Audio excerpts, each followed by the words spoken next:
Hey guys, Tim Bratz here. I'm in beautiful Charleston, South Carolina, hanging out downtown, having a cup of coffee, and wanted to share with you that we closed on the island. And so we have a lot of good things going on, and we're actually in the middle of raising capital for it. And I've had a lot of people inquiring, saying, hey, how do I partner up? How do we joint venture? How can we be involved, passively invest in this project? So this episode is going to be all about sharing the details of what our game plan is going to be, what our strategy is, how we're going to cash flow this bad boy. And if you're an accredited investor, you can actually passively invest in this project and not only earn a great return on your investment, have some equity in the island, and also be able to utilize it for you and your family.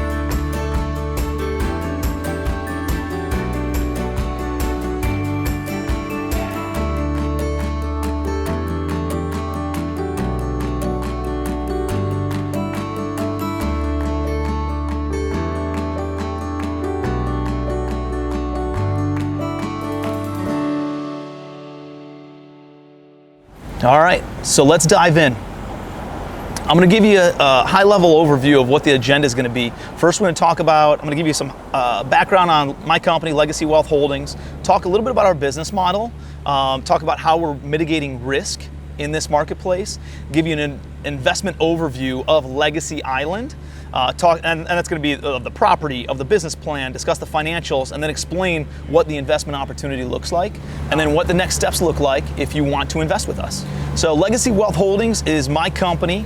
I think a lot of you guys know who I am. If you don't, I'm a real estate investor, entrepreneur, coach.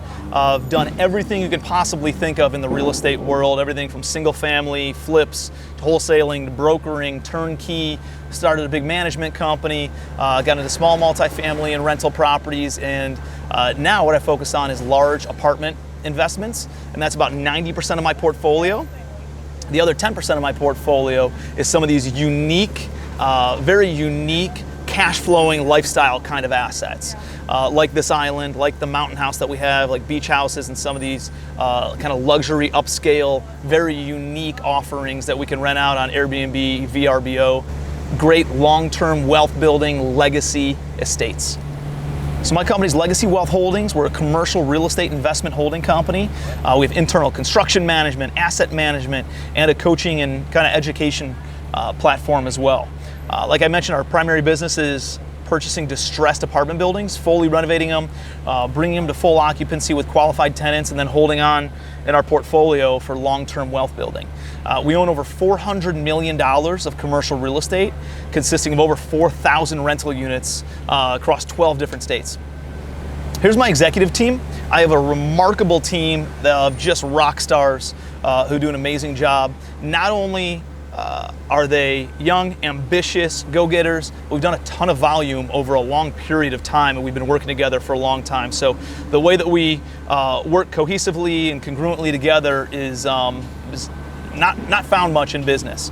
So I'm the CEO. Really, I focus on the marketing, the branding. I build a lot of relationships and work a little bit on the private capital. And I'm usually the one, or I'm always the one who sponsors the institutional loans. My COO, Matt Carlin, has built out all the operational side of our business, handles all the project management, property management, asset management. He's created every process, every KPI that we've put in place, every standard operating procedure that we've put in place. Matt is the genius from the operational standpoint. Fadi Boumitri is our Chief Investment Officer and our in-house legal counsel. He handles all the SEC compliance and really handles a lot of the capital management, raising private equity, and investor relations side of things.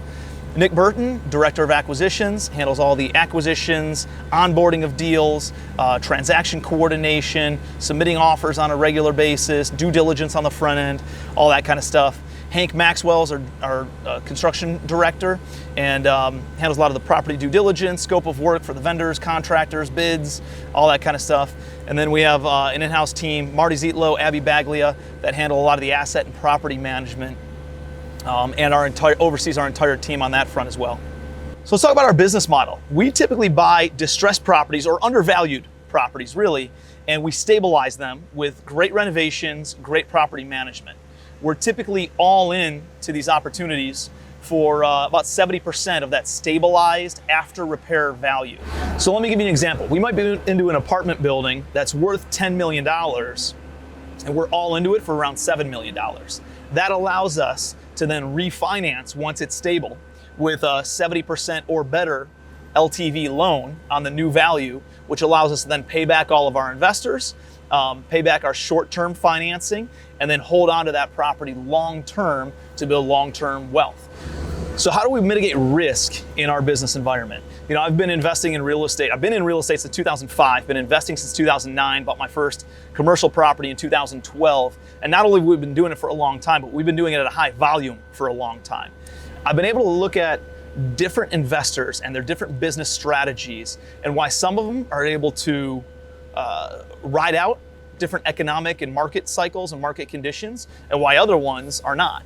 And what I found is these risk mitigation strategies play a paramount role in doing that. So the first way that we mitigate risk is we always buy at a discounted price. That's one of the only variables you can really control in buying real estate, is what you buy and what you pay for when you buy it. So we always want to buy at a discount, so that way we always have lots of exit strategies and ways to get out of the property if we ever do need to exit it. Second thing that we do is we don't wait for appreciation, we create appreciation. We roll up our sleeves, we get our hands dirty, and we go through the value add process of increasing the income, decreasing the expenses, so that way we increase the net operating income, which then increases the multiple and the value of that property. So we don't speculate, we create appreciation. If we get speculative, natural appreciation on top of it, that's just cherry on top. Another thing that we do is we buy for cash flow. We want to buy properties that can kick off cash flow. So no matter what happens with the market, even if values go to zero on paper, if the property's still cash flowing and it can cover your operating expenses and cover your debt service and put money in your pocket, there's still value to that, yes or no? And so we buy properties that will cash flow because it's kind of like the lowest common denominator of whether or not a deal will work. We stick to great areas, A, B class kind of areas. We do all the due diligence on the front end so that way there's no surprises after we close on a property.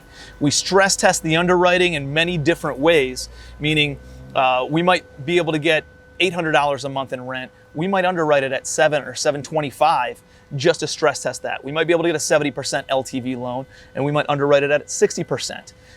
We might be able to get a 4% interest rate. We might underwrite it at a 4.5% interest rate, just to stress the underwriting to try to kill the deal. And when we cannot kill the deal, that's when we know it's a really good deal. We obtain favorable financing terms, and interest only usually while we're renovating the property, 3 to 5 year term kind of a thing, and then we put long-term fixed interest rate debt on the property. We cash out our investors as quickly as possible. You'll see on this island, our goal is to get you your money back inside 36 months. And we always have multiple exit strategies. Can we sell it? Can we refinance it? Do we just sit on it, let it cash flow? Maybe we can parcel it off and sell off pieces of it.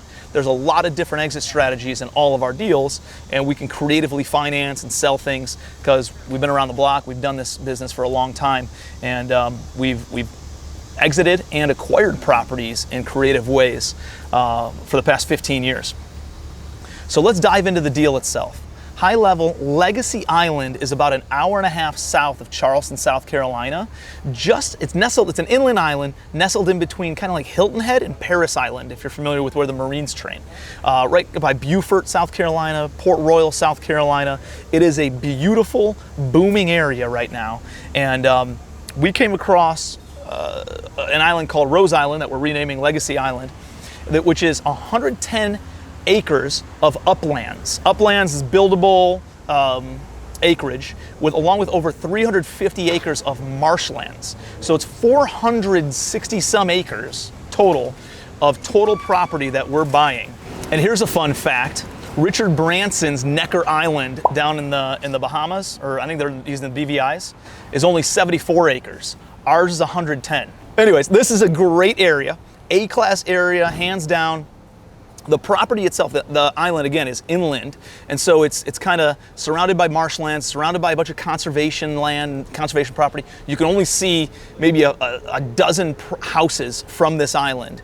Otherwise, everything around it is all conservation easements. Beautiful rivers. The Broad River is right next to us, along with a couple of other inlet rivers. It's easy access to the public boat access, which is about a 5-minute boat ride, and you can easily take the boat in about 30 minutes to downtown Beaufort or even over to Hilton Head or Defusky Island and have an awesome beach day and a lot of cool stuff that you can do. But the island itself is remarkable, and we're going to add a ton of awesome amenities. There's already an 80-foot boat dock on the island, and already a 4-bedroom, 4.5-bath house built in 2006 on the island. Needs a little bit updating, but it's a beautiful home and has a ton of potential to it. There's already well water on the property. There's a septic system on the property. There's a solar power and a diesel generator on the property already. There's already an in-ground swimming pool on the property, and the back of the house and the swimming pool look west over the beautiful sunset views over the marsh. There's already like a basketball and sport court on the property. We just bought a pontoon boat that owners and partners will be able to use whenever they're on the property, and obviously our team will be able to use it to pick up renters and bring them over as well.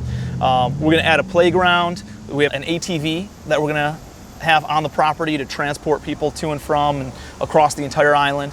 And there's actually a landscaped road down the center of the island. It's about 3/4 of a mile long, right down the center of the island, all the way to the eastern portion, which overlooks the Atlantic Ocean and absolutely beautiful sunrise views.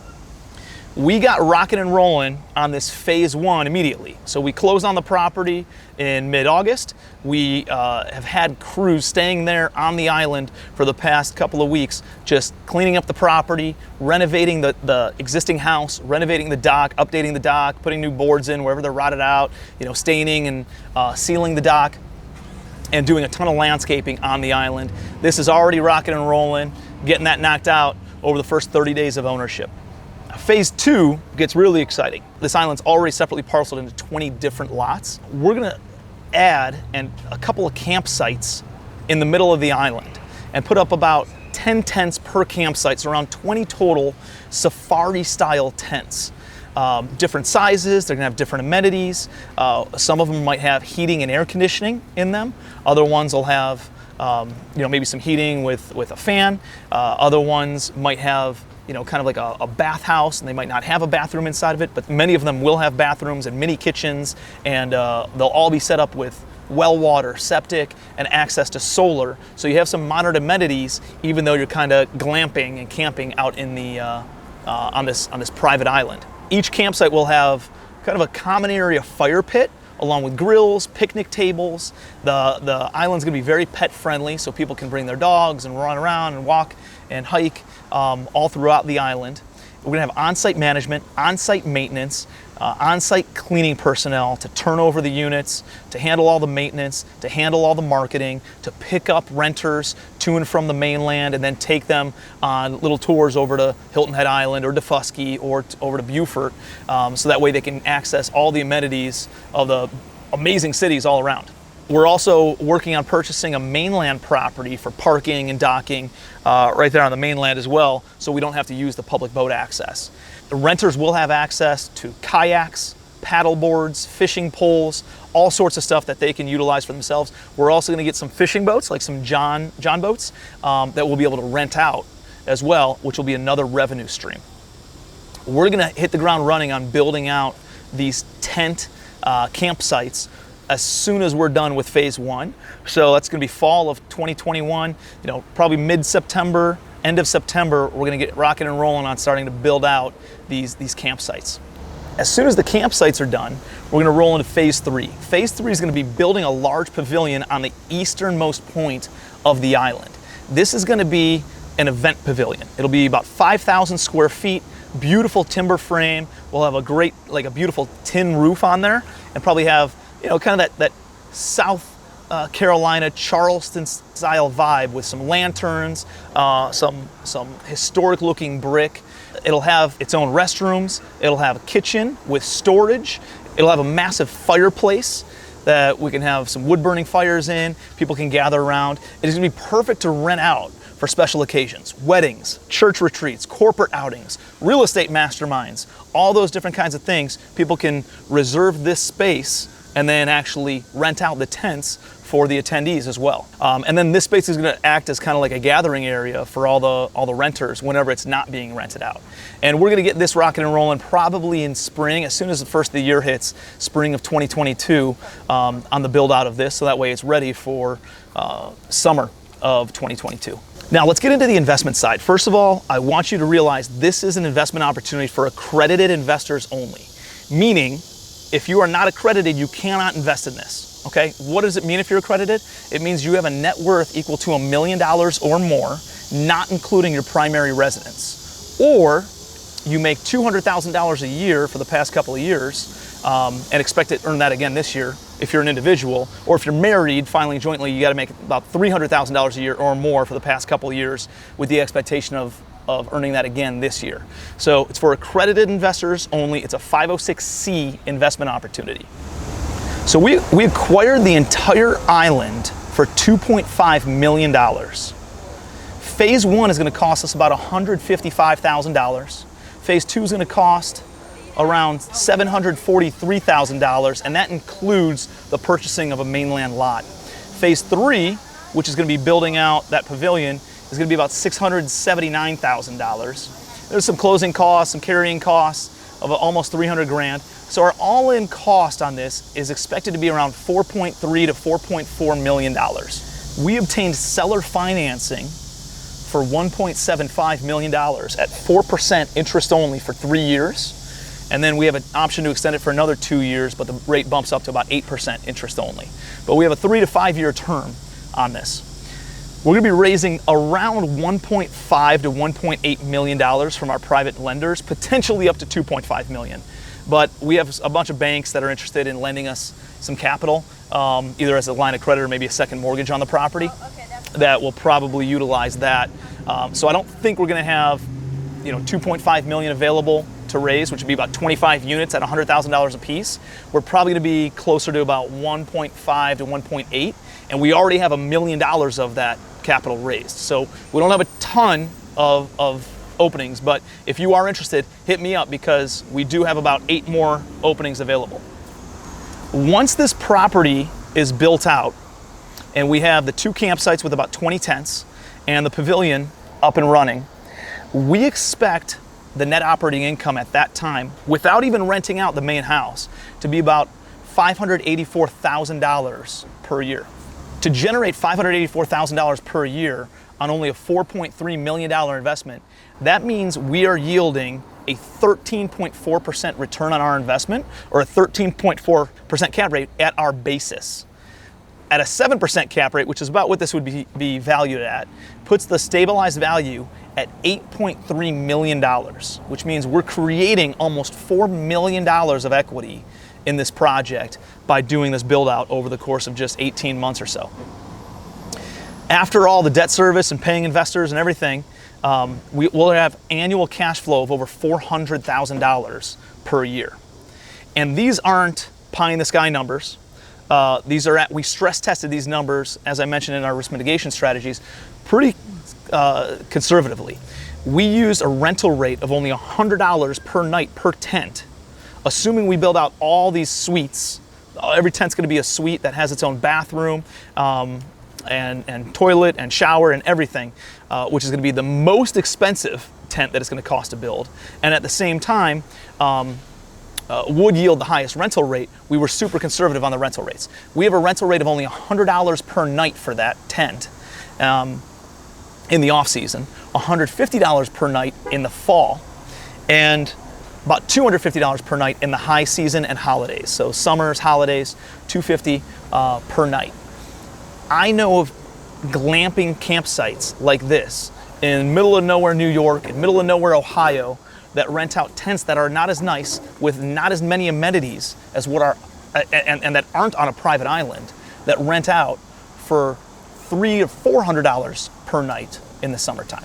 So we're using super conservative values and able to stress test the numbers, and those are the values that we used in this underwriting. We also used a 50% occupancy rate across the entire year on average. So 50% occupancy in the high season, 50% for holidays, 50% for the fall, 50% for the winter, and 50% on the pavilion rental. And we only put the pavilion rental at $10,000 per weekend to rent it all out. We actually think we get more closer to $15,000 to $20,000 per weekend, and per night actually. And if we rent it out on a Friday night and a Saturday night, I mean, you can see what the numbers can look like. So anyways, we use super conservative values. So the game plan is to fix the existing house, dock, and infrastructure, then install all these tents and create the campsites, then develop the pavilion, get it all rented out for about 1.5 to 2 years of showing tax returns. And then the goal is to refinance in about 36 months at that higher valuation. And at that higher valuation, even if we only get a 60% LTV loan, it would more than pay back all of our investors. The idea would be to pay back our private money lenders at that time, put long-term fixed interest rate debt on the property, and then just let it cash flow.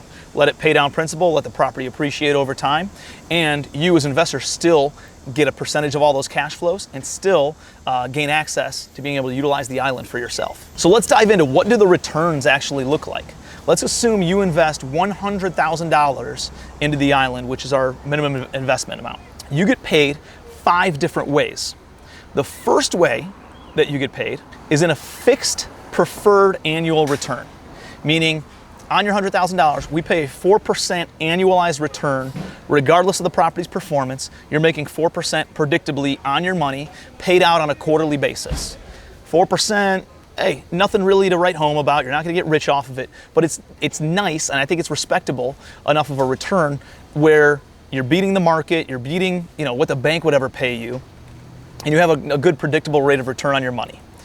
Now, let's dive into also what you get from an equity perspective, because not only do you have a predictable rate of return, but you also have equity that's going to kick off cash flow and have equity upside to the property. So for every $100,000 invested, you want 1% ownership in the island. Might not seem like a lot, but look at what the numbers look like. For $100,000, you have a targeted equity value. Remember how we're into this for $4.3 million, and it's worth about $8.3 million? That means your 1% of equity has about $40,000 worth of value. This is what the investor's equity in the property is projected to be worth at the time of stabilization. So it's a difference between what the stabilized value is and what our cost basis is. If and when we ever sell the property, which I have zero intent of doing, but if we ever refinance and we could pull some of that equity out, you would get your percentage of refinance proceeds. And in the future, if we ever decide to sell the property, you would get your percentage of 1% of all the profits from the sale of the property as well. And what's even better is that equity kicks off a dividend. On the $410,000 per year, you're getting another 1% of that, which is about $4,100 per year. If you add up the 4%, the $4,000 that you're making on your money from fixed preferred return with the targeted cash flow of another $4,100 per year, that creates an annualized cash on cash return of about 8.1% in years 2 and years 3. In addition to that, you also have free access to use the island main house for 1 full week per year. So we're not even renting that out. It's just going to be accessible for the partners, for our investment partners, and for our staff. And so if we did rent it out, I mean, to rent out a 4-bedroom, 4.5 bath house on a private island overlooking the marsh and the ocean, you'd probably be looking at every bit of $8,000 per week. There's no cost to you whatsoever, other than maybe a cleaning fee each time that you use it. And then you come in, you're able to utilize it once a year for free at no cost to you, and you have essentially a second home on an island, on a private island that you're able to access. In addition to that, let's say you want to take a last-minute trip, get away for the weekend, and you want to come visit the island. If any of the safari tents are available and they're not reserved, if there's ever a vacancy there, you're able to stay in the tents at no cost other than just the cleaning fee. So you can do that unlimited amounts of times as long as there's vacancies in those tents. So if you want to get away for the weekend, if you're local to North Carolina, South Carolina, Georgia especially, and you just want to take a weekend trip and say, hey, I want to come and stay in one of the safari tents, me and the kids, me and the spouse, me and my dad, me and whoever, you're welcome to come out there, utilize the tents at no cost, anytime that you want, again, as long as we're not fully booked up. So what is that worth? I don't know. Depends on how often you use it. But if you just used it one weekend in the summer per year, you're looking at about $750 to $1,000 of additional value. So if you add up over just 36 months what the preferred return looks like, which is about $4,000 a year, so that's $12,000. What the equity value is in the island, which is around $40,000. What the cash flow looks like in years 2 and 3, which is about $8,200. And then the free stay each year of just using the house 1 week a year and utilizing the tents for a weekend per year in the high season. It's another about $26,000 of real value that you get. You're looking at about $86,000 of value on a $100,000 investment over the course of 36 months. If you annualize that, and divide it out over 3 years, you're looking at about a 28% value return on your investment. After 36 months, we refinance, you get all of your money back, and you maintain your equity forever.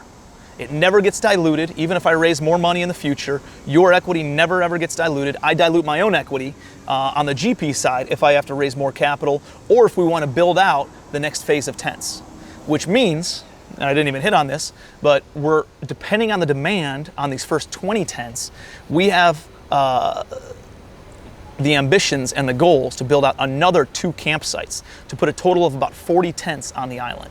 If we're able to do that, realize there's no additional cost of land, right? Like that's all included. There's no additional investment from a pavilion or access or anything like along those lines.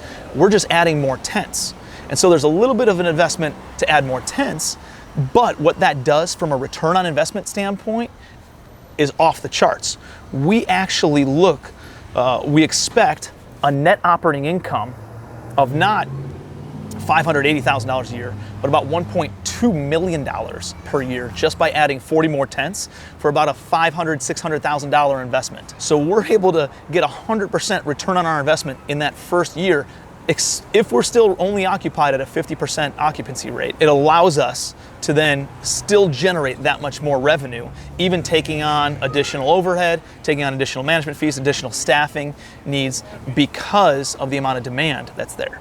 And because we don't have that much more expense and cost basis to it, our cash flow is close to $1 million per year, which means that instead of $4,000 per year on your cash flows from your equity, it would be closer to about $10,000 per year, even after you get your money back. And the stabilized value at that time, based on a 7% cap rate, would be looking at north of $16 million, which means your value, being all into this for about $5 million and having a stabilized value north of $16 million means your equity value would be worth about $110,000 instead of that $40,000 I mentioned before. Now again, that's if we do build out a phase 4, which we have every intent of doing. We just don't know what the timeline's going to look like and how long it's going to take us to kind of ramp this up. But the reviews, the response that we've gotten already just from people and the amount of amenities that we're going to offer at this island are untouched from what's in the area. It's some of the best fishing in the entire country, some of the most beautiful waterways you've ever seen, easily accessible through the Savannah Hilton Head Airport, drivable to Charleston, South Carolina, Columbia, South Carolina, Greenville, South Carolina, Atlanta, Georgia, Augusta, Georgia, Jacksonville, Florida, Myrtle Beach, South Carolina. All these different areas are super, super accessible to where this island is. Very easy on and off the island, and it's really a diamond in the rough, and the seller just wasn't utilizing it to its highest and best use. So we want to keep it natural. We want to keep it as green and natural as we possibly can, and we think this is an amazing way to keep the cost down, is to build out these tents and generate a ton of cash flow on the island and a ton of rental revenue and value to the island while still maintaining and preserving that natural beauty that it has. So if this is something that you want to be part of and you want to jump in and join on as a $100,000 investor and you are accredited, please email my Chief Investment Officer, Fadi Boumitri, and he'll connect you, get you all the documentation that you need to fill out in order to be a partner with us on this. You are secured with interest in the actual LLC that owns the island. So you're an equity partner. You get a K1 at the end of the year from our CPA. All you do is you hand that to your CPA the same way that you would hand a W-2 or a 1099, and they would add it all up. And we make, again, dividend distributions and updates on the property on a quarterly basis every January, April, July, and October of every year. So again, if this is something you're interested in, we'd love to have you as a partner. Please reach out to me directly. Shoot me a message either on Facebook or Instagram or email, or email Fadi Boumitri at legacywealthholdings.com. Boumitri at legacywealthholdings.com. Send him a message and let him know how many units you want to come in for. Obviously, if you want 2 units or 3 units in the property, then you would get the house for 2 weeks or 3 weeks out of the year as well and have access to all that kind of stuff. So we'd love to have you. Keep me posted.